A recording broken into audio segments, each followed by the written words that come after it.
रामकृष्ण हरी वस्त्र भांडार देत आहे 4,999 रुपयाच्या खरेदीवर थार कार जिंकण्याची सुवर्ण संधी। ही ऑफर 31 मे 2026 पर्यंत सुरू आहे। आजच भेट द्या आपल्या जवळच्या रामकृष्ण हरी वस्त्र भांडार दालनाला।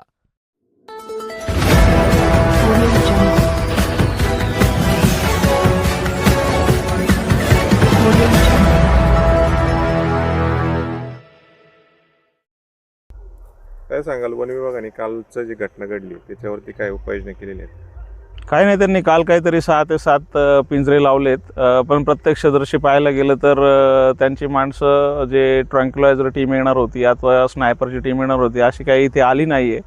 त्यांनी जी आश्वासनं दिली ती काय पूर्ण केलेली नाही आहेत त्यांनी।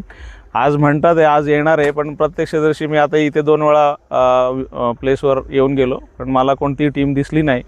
त्यांची स्पेसिफिक 3-4 माणसं आहेत आणि आता काही पिंजऱ्यांची संख्या वाढवली आहे, पण बाकी काही प्लॅन ऑफ ॲक्शन दिसत नाही।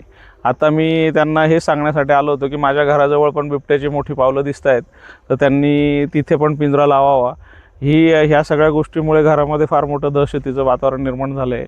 माझी छोटी छोटी मुलं आहेत, आम्हाला म्हणजे मला नाही वैयक्तिक पण घरच्यांना फारच भीती वाटते, म्हणून मी वन अधिकाऱ्यांना भेटायला आलो होतो की घराजवळ पिंजरा लावा म्हणून। आता या भागामध्ये पिंजरे किती लावलेत आणि कॅमेरे किती लावलेले? म्हणजे आता जी माहिती मिळाली, मी एकाला विचारलं, ते म्हणाले काहीतरी 14 पिंजरे लावलेत बाकी, आणि काही काय म्हणतात कॅमेरे लावलेत, पण त्याच्याबद्दल मला जास्त डिटेलमध्ये माहीत नाही, एवढंच माहिती आहे। कालच्या घटनेपासून जे अधिकारी आहेत, वन अधिकारी त्या ठिकाणी आले होते, काम चाललंय का असं काय वाटतं तुम्हाला योग्य? नाही, काल रात्री ज्या पद्धतीने आले आणि ज्या पद्धतीने ते करत होते असं वाटत होतं की रात्रीच याचा सोक्षमोक्ष लागेल, पण त्यांना जेव्हा संध्याकाळी 8-8:30ला ड्रोनमधून दिसलं की वाघीण आणि 2 पिल्लं पिंजऱ्याजवळ येऊन बसलेत पण पिंजऱ्यात गेले नाहीत, तर अशा वेळेस अशी आमची अपेक्षा होती की दिसल्यानंतर, वाघ दिसल्यानंतर, बिबट्या दिसल्यानंतर त्याला ॲटलिस्ट ट्रँक्युलाइज करायला पाहिजे होतं, पण त्यांनी दोन्हींपैकी एकही गोष्ट शूटही नाही झालं आणि ट्रँक्युलाइज पण नाही झालं। शार्पशूटरची टीम येणार होती, ती दिसली का तुम्हाला? नाही, टीम नाही दिसली आम्हाला, इथे नाही आहे टीम। आता मागणी काय असणार आहे तुमची? लवकरात लवकर यांनी करावं आणि आम्हाला दहशतीच्या ह्या वातावरणातून मुक्त करावं। कितीही काही झालं तरी शेवटी आम्ही पण माणसंच आहोत, शेतकरी जरी असलो तरी आम्हाला पण आता माझ्या शेतातले मला कांदे काढण्याची वेळ आलेली आहे, पण काढता येत नाही आहे। लोकांच्या येण्या जाण्यामुळे भरपूर नुकसान होतं आहे आणि एक बाळ गमावलं आहे, त्याचं दुःख किती अपरिमित आहे हे त्या लोकांना नाही लक्षात येते।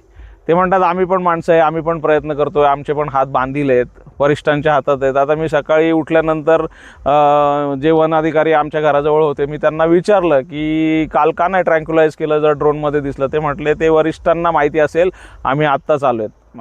आत्ताच आलो आहेत हे उत्तर नाही झालं म्हणजे त्यांनी टाळाटाळ केली प्रश्नाचं उत्तर देताना। याच्यावरून लक्षात येते की थोडी दिरंगाई होती आहे ह्या गोष्टीमध्ये, अथवा प्रशासन सिरियसली घेत नाही आहेत ह्या गोष्टीसाठी। शरददादांनी काय आवाहन केलं होतं तुम्हाला?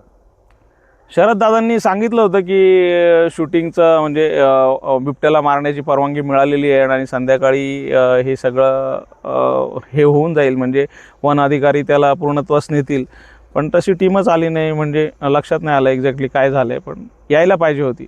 शरददादा बोलल्यानंतर एक विश्वास मिळाला होता त्यांच्या बोलण्यातून। अजूनही विश्वास आहे, कारण शरददादांनी खूप केलं आहे या शिवजन्मभूमीसाठी आणि ते नक्कीच प्रयत्न करत असतील, पण काही कारणास्तव राहिलं असेल। पण तरी माझी शरददादांना कळकळीची विनंती असेल की त्यांनी लवकरातून लवकर आम्हाला ह्या भयमुक्त वातावरणातून मुक्त करावं।